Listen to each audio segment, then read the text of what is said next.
Okay, everyone, so I'm going to walk you guys through your first essay. And this essay focuses on the material that we've done in this unit. So what you're doing here is you're really contextualizing what we've read with sort of the historical content that you've read as well. So you have looked at a number of different authors in this text. What I want you to do is choose one of the authors that you've read, and I want you to work on an analysis of a particular work from the author. You can do more than one work. So say, for example, if you want to do Columbus's Two Letters, you're welcome to do that. But I want you to pick a specific work and then incorporate the contextual elements related to their biography, their the larger cultural history, or their historical impact. So you have a number of choices here. Christopher Columbus, De Vaca, John Smith, John Winthrop, Bradford, Native American Tricks or Tales. You can pick any one of them that you like, or Anne Bradstreet. And then I want you to think about how these works relate to the author's identity or the larger historical situation around them. So think of why this text matters in the grand scheme of our national history. So for example, think about, what does the text do?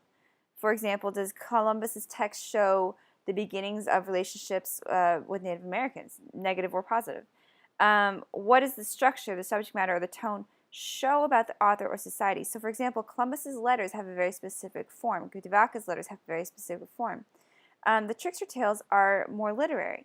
So think about how Anne Bradstreet's poetry is a specific form. So how do these forms, the subject matter or the tone, show about society at that time? Think about what the text says about the different things, how religion, society, family, identity, etc. All these different things intersect. You obviously don't have to cover all of these different things, but I want you to start thinking about how different themes intersect at a specific time period in our American history. So, for example, De Vaca's religious connotations are very different against the religious connotations of the Native Americans. Winthrop's religious connotations are very important. Bradstreet talking about sort of female roles within society during Puritanism. And then, how does the work influence our perception of history or national identity? So why does this work matter in the grand scheme of things? How does it shape our perception of history? Columbus, we have a very different myth of Columbus than perhaps the reality of the man.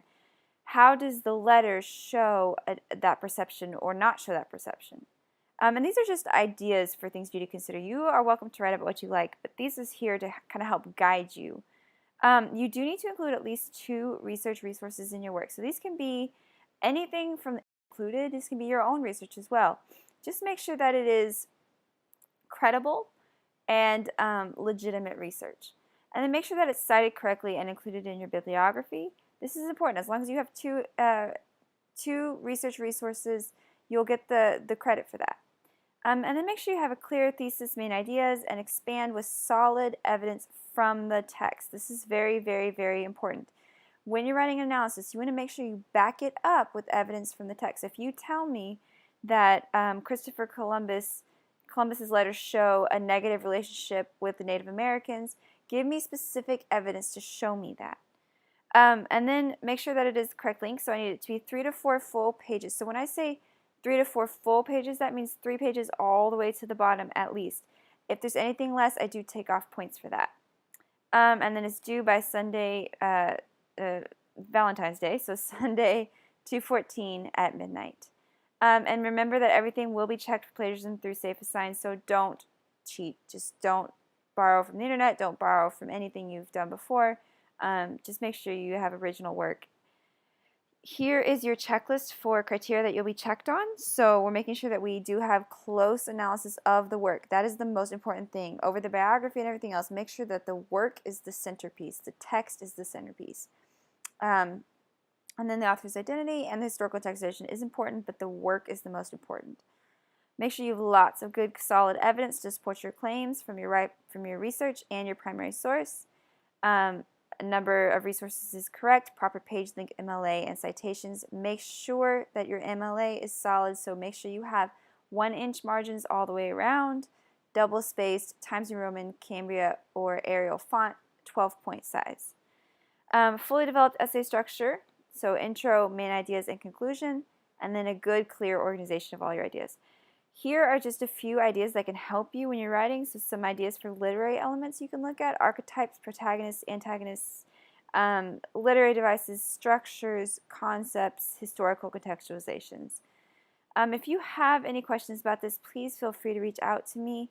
I'm always happy to help if you aren't sure where to start or aren't sure how your progress is coming. Please feel free to reach out. I'm more than happy to help kind of move you along as you go. If you have any questions in the meantime, let me know. Otherwise, good luck.